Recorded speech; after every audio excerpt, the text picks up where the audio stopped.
Okay, Judges chapter 9, mahaba po yung istorya, at ang story na to ay tungkol po kay Abimelech. Si Abimelech ay anak po ni Gideon na tinawag na Jerubbaal, at ang ibig pong sabihin ng pangalang Abimelech ay ano? Av. Sa Hebrew, Av, father, Abi. Pag sinama mo daw yung ay, my father Melech is king. Kaya pag pinagsama niyo yung buong pangalan, Abimelech means my father is king.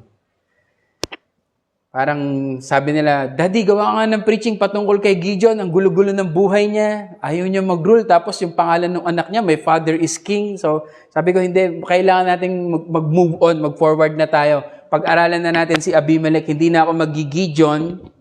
Diba? Ang key verse po natin para maintindihan natin yung buong narrative ng chapter 9, pakipost nga po, 56 and 57. Yan po yung author's comment na tinatawag po sa Bible interpretation. Thus God rendered the wickedness of Abimelech, which he did unto his father in slaying his 70 brethren. Biruin mo, patayin mo yung 70 brothers mo. And all the evil of the men of Shechem did God render upon their heads, and upon them came the curse of Jotham, the son of Jerubbaal. So, in short, ano ba ang nilalaman ng chapter 9? The chapter 9 is all about divine retribution. It is an account on how God caused the evil that Abimelech and the men of Shechem did to rebound upon their heads. Ibinalik ng Panginoon lahat ng masasamang ginawa nila ni Abimelech at ng mga men ng Shechem kasi pinatay nila yung 70 sons of Gideon. Pero may nakatakas na isa, ang pangalan ay Jotham. So ngayon, ano ang message natin sa umagang ito? This is our message.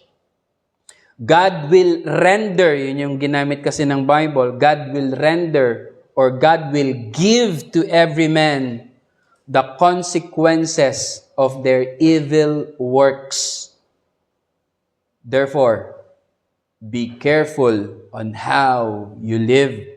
Ibabalik ng Diyos sa lahat, sa mga tao, yung consequences, yung parusa ng kanilang mga masasamang ginawa, babalik sa'yo. Sabi nga nila, ang basurang tinapon mo, babalik sa'yo. May isa pang kasabihan, ano pa?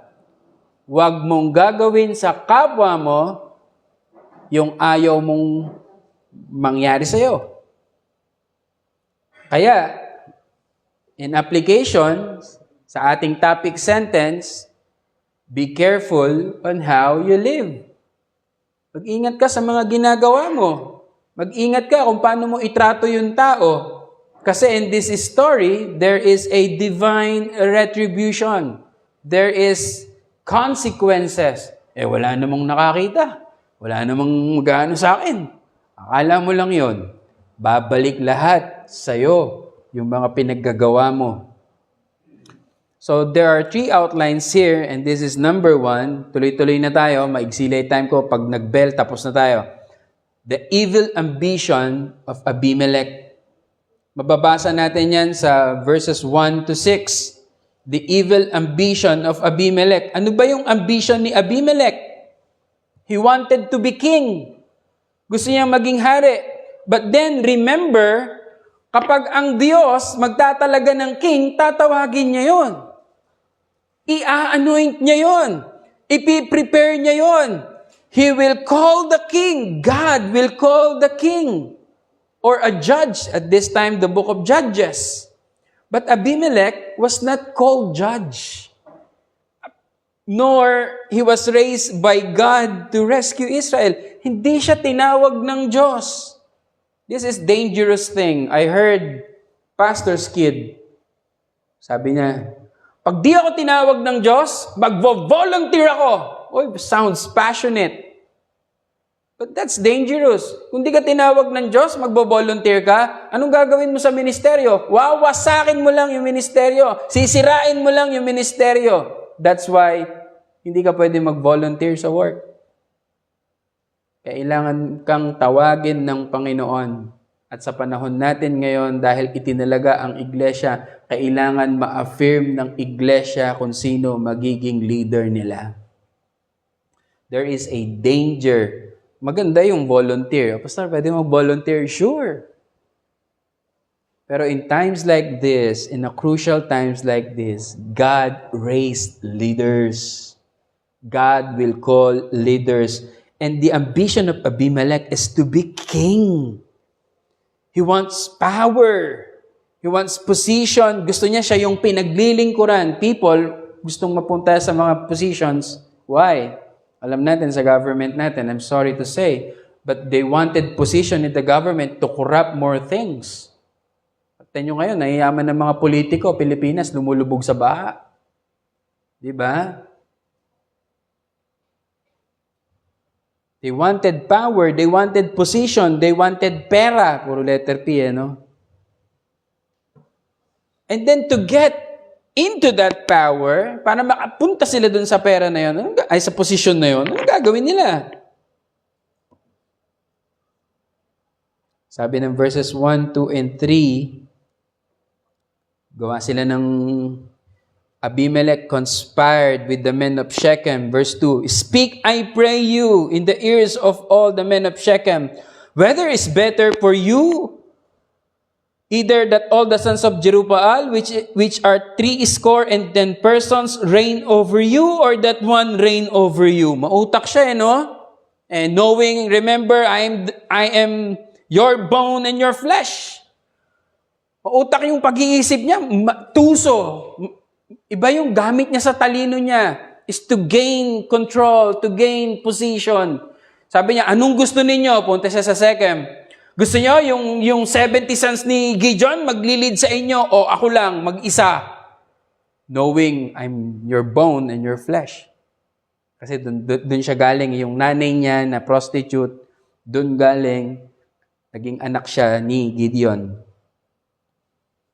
So ito naman, bakit sinabi kong lie yung gusto niyang mangyari? He lied about his stepbrother's desire to rule. They don't have the desire to rule. Ang presentation niya, ang ganda. Gusto niyo ba yung 70 sons ni Gideon mag-reign sa inyo o isa lang? Totoo nga naman, kung 70 yung mayor mo sa isang bayan, grabe naman yun. Diba?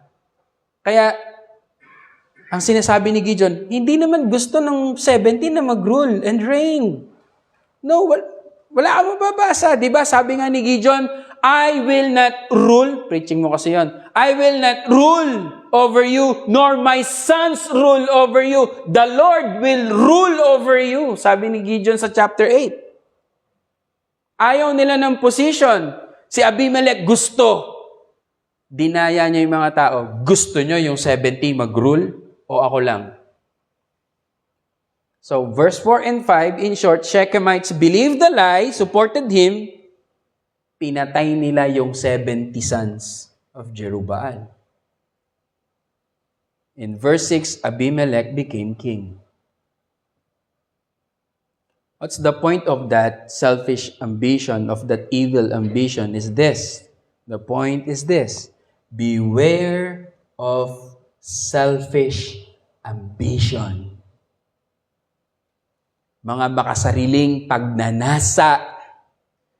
Sabi ni Wiersbe, selfish ambition, sabi ng Bible, in the last of the 10 commandments, you shall not covet. Huwag mong nasain yung mga bagay na hindi naman sa'yo. Sabi ng Panginoon yon sa kanyang utos. But breaking it is the first step toward breaking the other 9. Kaya sabi niya, though ito ay pang number 10 na you shall not covet, pero kapag yon, ginawa mo yung sin na yon, you will break the 9. Of itself, ambition isn't an evil thing. Hindi siya masama, provided it's mixed with genuine humility and is controlled by the will of God. If it's God's wind that lifts you and you're soaring on your wings that He has given you, then fly as high as He takes you. Sige, pagkasama mo ang Diyos, sige, binibigyan ka niya ng pakpak at hangin, go for it! Fly as high as you want. But, if you manufactured both the wind and the wings,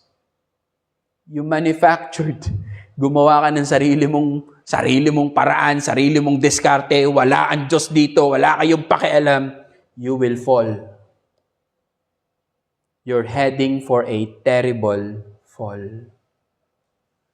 Kamusta po yung mga pangarap nyo? Kasama ba ang Diyos? Hindi, basta ako, magiging sikat ako na ganito. Wala ang Diyos. Wala ang church. You are heading in the wrong direction. You will fall. Huwag kayong mangarap kung wala ang Diyos. Hindi ko pwedeng pag-alisin dahil naiintindihan nyo na may sinasabi ko. Hindi pwedeng wala ang Diyos at wala ang church. Yung mga pangarap nyo na yumaman kayo, magsisikap kayo, pero aalisin nyo sa isip nyo yung church, hindi pwede. You are heading in the wrong direction. Kung pagpapalain kayo ng Panginoon sa ibang bansa, go kung niloloob ng Panginoon, but don't forget His church. Find a church. Yung iba gustong umalis sa kanilang local church, home church, pupunta sa ibang lugar, magtatrabaho, pagdating doon, wala na akong church. Yes! That's wrong. Kaya alam nyo sa covenant natin, ang unang priority natin when we go to other place, we go find a church. Hindi ka pinaalis ng Panginoon para layuan mo yung church mo. Dahil kung yun pala ang all along na plano mo, you are heading for a terrible fall. So beware of your selfish ambition. With that selfish ambition, Abimelech started lying. Diba? Lie, sabi niya, gusto nyo ba yung 70 mag-rule? Una, hindi nila gustong mag-rule, pero sabi niya, gusto nyo mag-rule yung 70? Then after lying, murder. Pinatay nila. Kaya mong tiis, hindi ko maintindihan to. Patayin mo yung kapatid mo. 70, half-brother. Ayan, kahit na half-brother yun eh. Hindi ko kayang pamatay ng mga kapatid ko sa labas. Siya pinatay niya 70. In one stone. Buti may nakatakas na isa. Si Jotham. So we go to number 2. The curse of Jotham. So si Jotham nagtago, nakatakbo siya doon sa mass murder. And then nung nagkakatipon yung mga Shechemites, yung mga tao, ng mga taga-Shechem, kasi kakutsaba yung mga Shechemites, pumunta siya doon at nag-preach siya, si Jotham. And nag-preach siya about yung mga trees, yung mga puno. Sabi ng mga puno, rule over us, reign over us. So kasama sa parable niya yung olive tree, fig tree, vine tree, and the bramble tree. Sorry po sa mga hindi nagbasa, basahin nyo tong parable, maganda siya.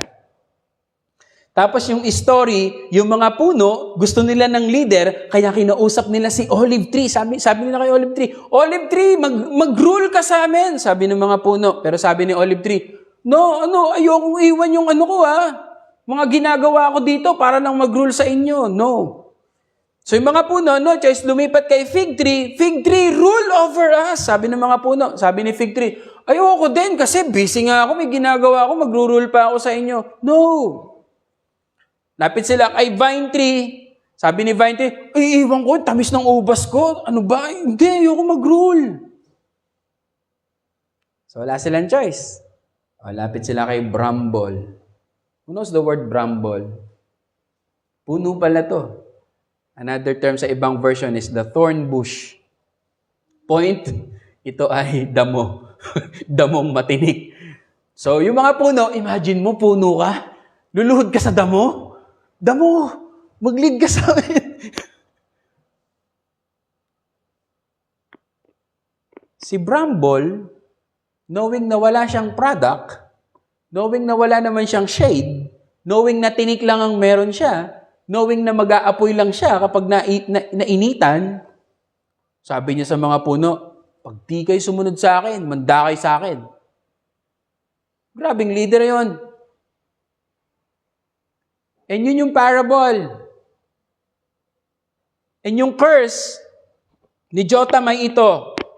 Kasi kaya, bakit niya sinabi ni Jotham yung parable na yon? Kasi nakita niya na hindi makatarungan na patayin ni Abimelech at ng Shechemites na gawing king si Abimelech at patayin yung mga kapatid ni Gideon, yung mga kapatid niya. Kaya sabi niya sa verse 20, let's jump. Nasaan si Leo?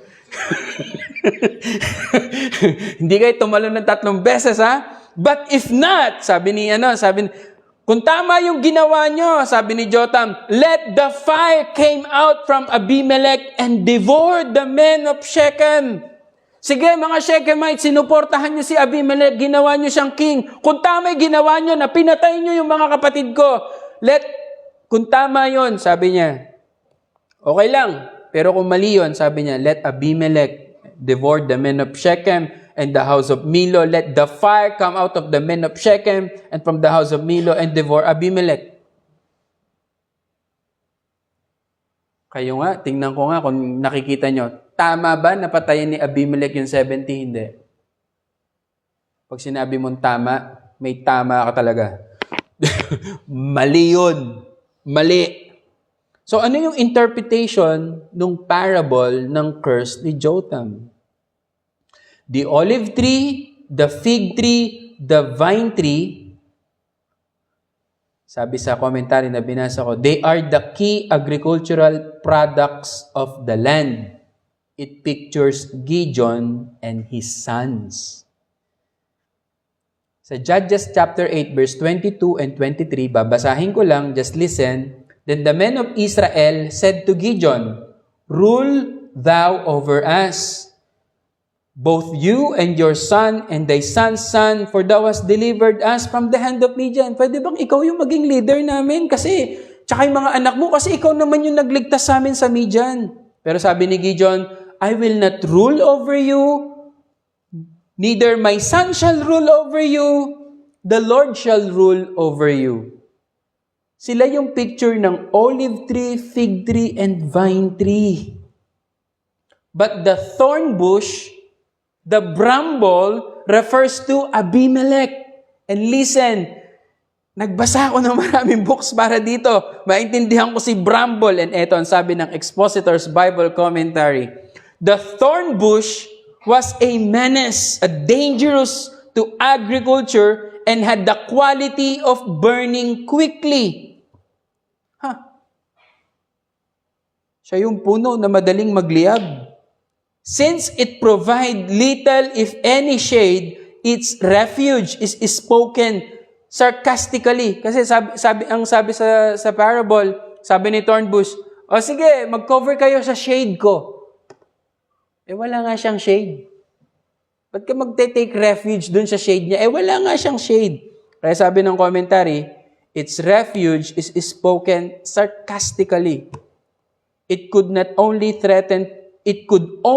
threaten to destroy if its rule were not accepted. Makikita nyo to, ito yung leader na hindi mo pwedeng, anong tawag doon, i-contradict. Kapag kinontradict mo, humanda ka. Yun din yung simbolo ng fire. Dali siyang maggalit. Para siyang leon. Huwag mo siyang i-contradict. Lalabas yung fire niya. Kaya makita nyo, puro patayan dito. Magpapatayan sila rito. Life Application Bible. Jotham's point was this. A productive person would be too busy doing good to want to bother with expanding the reach of his power. Yung productive person daw, too busy na siya para gusto pa niyang mag-rule. But a worthless person, on the other hand, would be glad to accept the honor, but he would destroy the people he ruled. Alam ko, nasa tekarta nyo yan. Basahin nyo na lang. But this is last na binasa ko pa. Kay Victor Hamilton, Handbook on Historical Books. patungkol sa bramble. But do thorns offer protection? Siguro, tanggalin mo ito, palo-palo mo yung tinik. Why allow thorn to reign? The issue here is the stupidity of the coronators. Stupid. Hindi ka nag-iisip. Bakit nyo iboboto yung Abimelech na yan? Wala namang inoffer yan. The fable is directed primarily against those who were foolish enough to anoint a worthless man as king, and secondarily against worthless king himself. So, anong gusto nating makitang point dito sa Curse of Jotham? Be careful on how to choose our leaders. Church. Salamat sa portion na to na pinag-aaralan natin. The Shechemites chose their leader dahil taga Shechem si Abimelech. Uy, taga dun siya, boto natin. North, north. South, south. Uy, syempre naman boboto pa ba tayo? Taga dito na. Kasama naman natin, blood and flesh natin yan O, nagtanok, sinong bet ninyo? Syempre, sino pa ba? Bebet ka ba sa hindi mo taga lugar? Syempre, wala yatang nanood ng taok, nakakahiya naman. Pagkatapos ko mag-Bible study, sakto mo, batak yung nagpe-perform. No? Syempre naman, gusto ko na matulog. Batak. Syempre, nood tayo. Parang nature na natin, di ba? Hanap pa ba tayo ng iba? Taga-batak na, syempre. May tatakbong presidente. Ilocos Norte, syempre. Sabi dito, huwag tayong maging stupid sa pagpili ng leader natin. Hindi porket taga-lugar nyo, boto nyo na. Kahit wala naman siyang ino-offer ito na lang, sabihin ko na lang para safe. Sulat ko, kasi I want to be careful here. Makabarilin nyo ako bigla. Check the accomplishments. Check the backgrounds. Check the education. Check the morality. Check nyo kung may cases ba siya, nakulong siya. Malaki yung burden sa atin sa pagpili ng leaders na isa rin sa pinapakita ng text na to. Be careful. Hindi porket tagabayan mo, siya na. Yun na. Kunin na natin siya. Si Abimelech, niloko niya yung mga taga-Shechem. Ang laban lang naman niya, kapatid ko kayo. Anong ginawa ng mga taga-Shechem? Pinili nila si Abimelech. Wala namang kayang gawin. Hindi naman siya productive. Mainit ang ulo. Kaya sabi niya, yung parable, it speaks of the stupidity of the people na bumoto dun sa stupid king.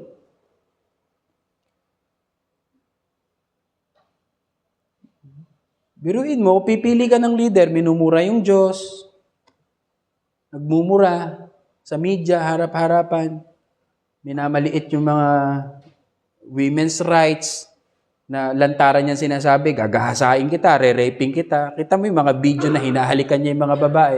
Iboboto nyo? May mga bumoto po ba sa inyo? Nakakahiya naman. So next time po sa election, wag naman po kayong bumoto na nagmumurang presidente.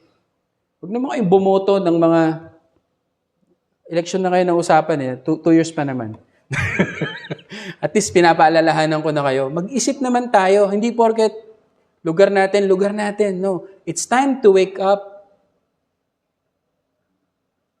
Tanggalin na natin yung pagiging trapo din naman tayo sa pagpili ng mga botante natin. Loyalista tayo kung sinong taga-barangay ko, siya boboto ko. Yun yung kaso dito. Na inelect nila yung taong hindi naman karapat-dapat, wala namang kayang i-offer, hindi naman siya productive, wala naman siya na itutulong, pero inelect nila sa position. In the end, ano nangyari? Makikita nyo pa. So, I just want you to be careful on how to choose leaders.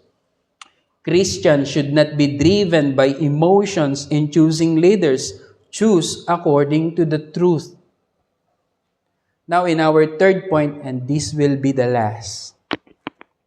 Dahil lahat ng ginawa ni Abimelech and Shechem mali sa mata ng Diyos. Yet, akala nila tama kasi si Abimelech became king. And then, may karapatan na silang mag-murder. The divine retribution against Shechem and Abimelech. Now, second na key verses natin, makikita sa 23 and 24. Basahin natin yung 23 and 24. Binasa na natin kanina. Sabi ng Bible, Then God sent an evil spirit between Abimelech and the men of Shechem, and the men of Shechem dealt treacherously with Abimelech. See that? This is divine retribution na kung saan, akala mo, nakalusot ka sa lahat ng ginawa mong kasalanan, and God permitted for 3 years Abimelech to reign. 3 taon. Still, parang, Lord, 3 years, you are silent. Bakit hinahayaan mo yung tao na mamayagpag for 3 years? And God is silent. 3 years lang yon. Sa history na inaaral ko ngayon, God is silent for 400 years. No more, no revelation, no prophet, no priest, no king. It happened in the history of Israel. But here, 3 years silang nagtiis sa leader na to. So 3 years lang dapat mamuno, ano? And then, sabi ng Bible, eto na, nag-intervene na si God. God sent an evil spirit between Abimelech and the men of Shechem. And anong purpose? Bakit si God nag-intervene na? Because, sabi niya, that the cruelty done to the 70 sons of Jerubbaal might come, and their blood be laid upon Abimelech their brother, which slew them, and upon the men of Shechem, which aided him in the killing of his brethren. Kasi tumulong tong mga Shechemites, nagbigay sila ng pera, 70-something, na para pondohan, tapos nag-hire sila ng mga vain persons, at pinatay yung 70 sons. Now, God, in these verses 23 and 24, there are lots of contradictions here nung ako'y nag-aaral. But, eto na yon. God allowed evil and even uses it to accomplish His will. Kasi sabi nila, bakit si God magpapadala ng evil spirit? Bakit? Bakit kinailangan pa niyang evil spirit? But then, that's not the point. Ang gusto kong makita nyo rito is that God, hindi pa po yan yung bell ng natin, ipaki-silent na lang po muna. Ang point dito is that God is so sovereign na kahit demonyo, kaya niyang gamitin. Kaya if you interpret the text, evil spirit as demons, it's fine.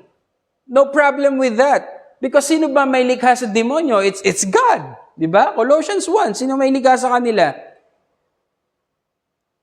But then, tingnan nyo pa yung interpretation here. God sent an evil spirit. Ito yung magandang sinabi ni Hamilton. This time, God sends not His benevolent spirit to empower and to equip. Gaya ng ginagawa niya kay Gideon, ginawa niya kay Joshua, ginawa niya sa mga ibang mga tinawag niya, ini-empower niya, and God sends His spirit. And yet this time, because si Abimelech, hindi naman siya tinawag ng Diyos. Anong pinadala ng Diyos? An evil spirit. But then notice the preposition. Evil spirit between. Hindi sinabing on. Napansin nyo ba? Yun yung malaking difference. Kapag ang Diyos nagpadala siya ng spirit niya, God sent His spirit upon Gideon. And in meaning, He will empower Gideon, He will equip Gideon. Laging sinasabing upon. But then, this is not upon, but the word is between. Ano yung pagkakaiba? Between Abimelech and the Shechem. So meaning, that evil spirit, whatever that spirit, ang gagawin niya, pag-aawayin niya si Abimelech and the Shechemites. Abimelech and Shechemite supporters, what evil spirit means here is a disruptive, alienating, and gradually, natatawa kasi ko sa salita na to, burgeoning. Ano to? Sabi ko, ibig sabihin, burgeoning, lumalaki, divisiveness between the king and his crowners. So, ang purpose daw ng evil spirit na yon is to destroy, to disrupt, to alienate, at palakihin pa yung pag-aaway nilang dalawa. So, yun yung punishment ng Diyos. Kaya makita natin dito, in the rest of the story, makita na natin na ang magkaaway na ay yung Shechemites at si Abimelech. The Shechemites robbed the travelers. Ginawa ng mga Shechemites, nagalit na sila dito kay Abimelech, so they robbed the travelers so that no more tax kay Abimelech. Gusto nilang mabankrupt yung kingship ni Abimelech. Sa verse 25. And then, Abimelech's going to Shechem to incite its leaders to conspire with him against sons of Jerubbaal. O diba, in verses 1 and 2, kinausap niya yung mga Shechemites to conspire at patayin yung mga half-brother niya. Nagkaroon din ng conspiracy. Sino yung nag-conspire against him? Gaal.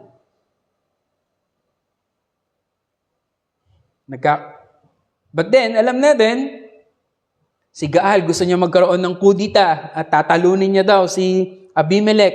Pero alam natin sa story, it was not a successful na kudita.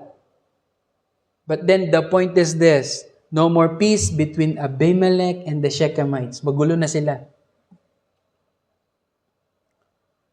Verse 39, nagkaroon ng gera, fight between Abimelech and Shechem. Verse 45, natalo ang mga Shechemites, tinalo ni Abimelech. Tingnan niyo verse 45, anong ginawa ni Abimelech sa city. And Abimelech fought against the city all that day. He took the city, slew the people. Tingnan niyo talaga, mamamatay tao tong si Abimelech. Pinatay niya lahat. Beat down the city and sowed it with salt. Nung binabasa ko to, si Ateng ang nasa isip ko, Ateng, bakit nila inaasinan yung lupa? Agriculturist ka kasi. Sabi rito, nung natalo yung city, binuhusan nila ng asin yung syudad, yung buong city of Shechem.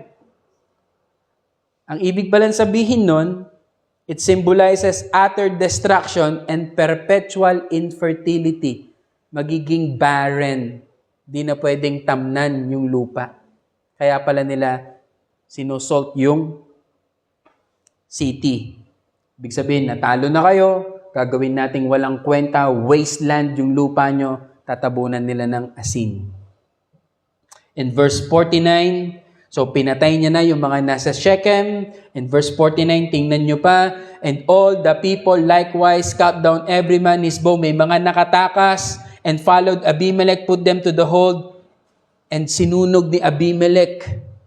And sabi ng Bible, about 1,000 men and women. Ganon kabrutal itong si Abimelech na lahat ng lumalaban kumukontra sa kanya, ang tanging solusyon lang ay patayin silang lahat. Murderer, EJK. Grabe to. So hindi siya nakontento. Natalo niya na lahat, patay na lahat ng kumakalaban sa kanya. Palawakin natin tong teritoryo ko. Saupin natin ang Tebes. Story ng 50 to 55, they conquered the Tebes. Pero meron daw strong tower yung Tebes. Yun na. Ano nangyari? May isang babae, kumuha ng isang malaking bato. Dahil nasa tower sila, ibinagsak niya lang yung bato. Ano nangyari? Tinamaan si Abimelech sa ulo, nagdurog yung kanyang skull. Hindi siya doon namatay. Pero yun yung dahilan. Kaya sabi niya sa kanyang sundalo, nakakahiya naman na namatay ako, na binigsakan ako ng bato sa ulo ko ng isang babae. Kaya saksakin mo na lang ako. Sinaksak si Abimelech. Ano nangyari? Nung nakita nilang patay na si Abimelech, tara, huwin tayo. Yun yung story. Wala man lang, patay na yung leader namin. Wala man lang mourning. Wala. Sa wakas. Sabi siguro ng mga sundalo, sa wakas, patay na si boss. Tara na. Alam mo yun, tuwang-tuwa ni taong mamatay ka na lang. Nakakabwisit ka na eh. Wala na silang choice kundi sumunod sa'yo kasi napakahigpit mo. Ang init ng ulo, pumapatay ng tao. Imagine, this is your leader. May walang remorse o walang grieving. Yung mga sundalo, yes, patay na si boss. Uwi na tayo. Yan, basahin nyo. Yung tao just walked out.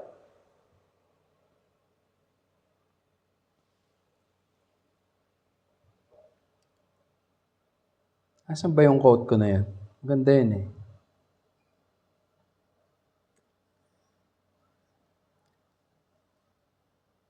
Abimelech himself, who killed his brothers on a stone, was killed. Kaya ito yung divine retribution with mathematical precision. Si Abimelech, pinatay niya yung 70 brothers niya on a stone. Siya naman namatay sa stone. Dropped on his head by a named woman. Kung emotional preacher ako, can you be this woman? Pwede bang bumidbit ka ng bato mo at ilaglag mo na lang, ipagamit mo yung nasa kamay mong bato at gamitin ka ni Lord? Ang ganda, di ba? But that's not our application. Ine-exalt dito that you cannot escape sa lahat ng ginagawa mong kalokohan, sa lahat ng ginagawa mong kasamaan. Sige, magpakasasa ka ngayon. Enjoy everything. Enjoy every sin. Hindi natutulog ang Diyos. Hindi porket tahimik siya ng 3 years dito, wala nang punishment si Abimelech. No. Sabi ng Judges, verse 56, God rendered the wickedness of Abimelech, which he did unto his father, in slaying his 70 brethren. Gusto kong makita natin dito is that sin is serious.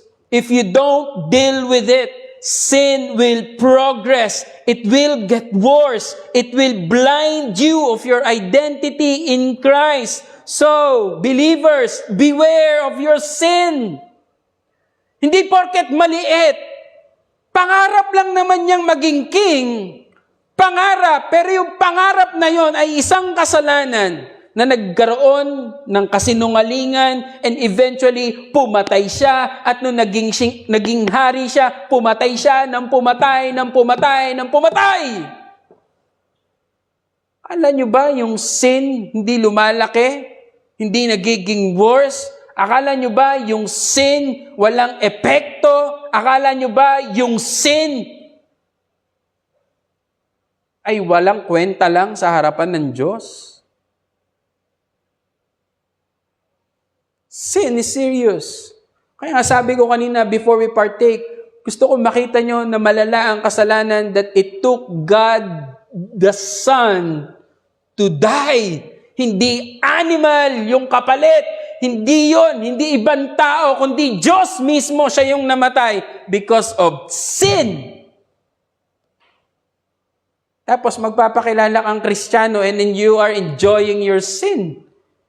What kind of Christian are you? It will progress. It's like a cancer. It will get worse if not treated. Kaya every time we sin, part ng repentance, we grieve. I-confess natin sa Diyos. Huwag mong patagalin. It will get worse. Once you commit sin, it will deceive you. It will deceive you into thinking, nahihiya ako sa Diyos, hindi ako magpe-pray. And hindi mo na notice, hindi ka na nagpe-pray for a week, hindi ka na nagpe-pray for a month, hindi ka na rin nagbabasa. Di pa ako tapos. Second, every sin has its consequences. God, sabi ng Romans 2:6, God will render to every man according to his deeds. And God is recording all our works. In Revelation chapter 20, verse 13, the books will be opened. And sabi ng Bible, and they were judged every man according to their works. But then, this is the wonderful promise of the gospel. There is therefore now no condemnation to them which are in Christ Jesus. Kung ikaw ay na kay Kristo na, wala ka ng condemnation about sin. Pero hindi ibig sabihin that you treasure your sin. It must be repented of. It must be confessed. So church, this is my challenge. Let me end. This is my challenge. Jesus is not Abimelech for you to reject as king. Si Kristo, hindi siya kagaya ni Abimelech para i-reject mo siya bilang Panginoon mo at tagapagligtas mo. Hindi mo siya kailangang i-reject because hindi siya si Abimelech. Si Abimelech, hindi siya pinili ng Diyos para maging hari. Si Kristo ay pinili ng Diyos, kaya nga precisely He is the chosen prophet, He is the chosen priest, and our chosen king, our Papa.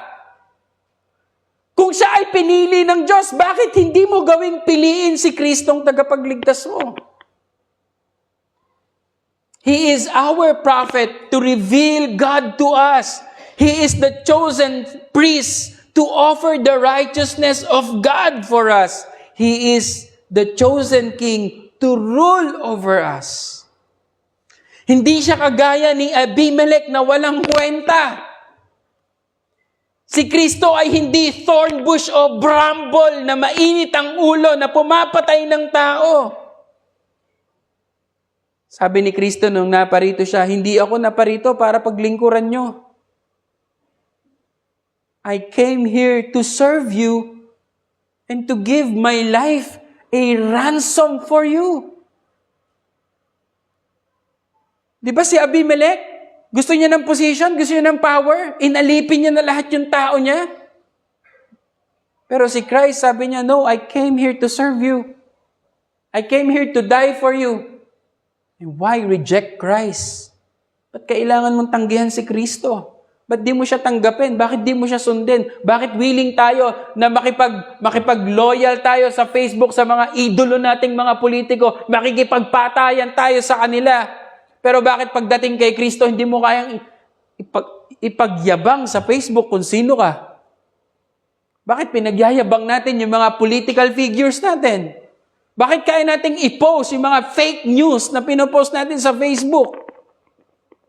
Para lang maging loyal tayo sa mga politicians natin, yet kay Kristo na hindi man naghahangad, tatanggihan mo. Why is that? Ganun na ba kasama yung pagiging tao mo na ayaw mong tanggapin si Kristo bilang Panginoon mo? Ganun ka na ba ka talaga kasama na mas pipiliin mo pa yung mga walang kwentang leader kaysa kay Kristo? Ganun ka na ba talaga kasama? Napipili ka ng Abimelech at hindi mo pipiliin si Kristo. Na willing kang ibigay lahat ng pera mo, masustentuhan lang yung mga tao na yan, pero yung gawain ng Panginoon, hindi mo bibigyan. Ganun na ba tayo kasama? Salamat sa Panginoon, si Kristo ay hindi si Abimelech. Si Kristo ay hindi kagaya ni Abimelech na madaling magalit at mamamatay tao. Na kahit kinokontradict si Kristo at kahit anong sabi ng Bible sa prophecy sa Kanya, kahit sampalin mo si Kristo, tadyakan mo si Kristo, kahit anong gawin mo kay Kristo, hindi magsasalita si Kristo. Pero si Abimelech, nakontra lang, papatay ng 1,000 tao. Bakit gusto natin yung ganong leader? Bakit si Kristo, kahit anong ginawa sa kanya, He opened not His mouth. Nung nandun siya sa cross, pinapatay siya, pinapahako siya, ang sinisigaw niya, Ama, Ama, patawarin mo sila, hindi nila alam yung kanilang ginagawa. Pero si Abimelech, nung makontra, pumatay ng 1,000 tao. Si Abimelech, para maging hari, pumatay ng 70 na tao. Si Abimelech, para lumawak yung kingdom, papatay pa sa Tebes. Pero si Jesus, He conquered us with His love. Yet, anong ginagawa ng tao hanggang ngayon? Kahit mga tao sa church, ayaw unahin si Kristo. Pag may program ang government, maaga pa tayo doon, di ba? Ito yung post ko sa Facebook. May fun run, 5 a.m. Ang aga naman. Pero doon ako ng 4:30. Anong oras ang pasok nyo? 8:00. Pero anong oras ka darating? Dapat maaga, 7:30. May church tayo, guys! 9:30! Anong oras ka nandun? Pastor, tatayo ng pulpito yun, mga 11:10. 11. Andun na ako. Pero 9:30 worship. Tapos sabi natin, priority natin si Christ, di ba? Shame. Patunayan nyo. Action speaks louder than words. Don't be late. At pipiliin nyo ang gobyerno, ang trabaho nyo kaysa kay Kristo. Anong ginawa nila para magkaroon kayo ng eternal life? Si Kristo, ginawa niya lahat para magkaroon ka ng buhay na walang hanggan. Pero pagdating sa church, siya pa yung baliwala. Let's pray.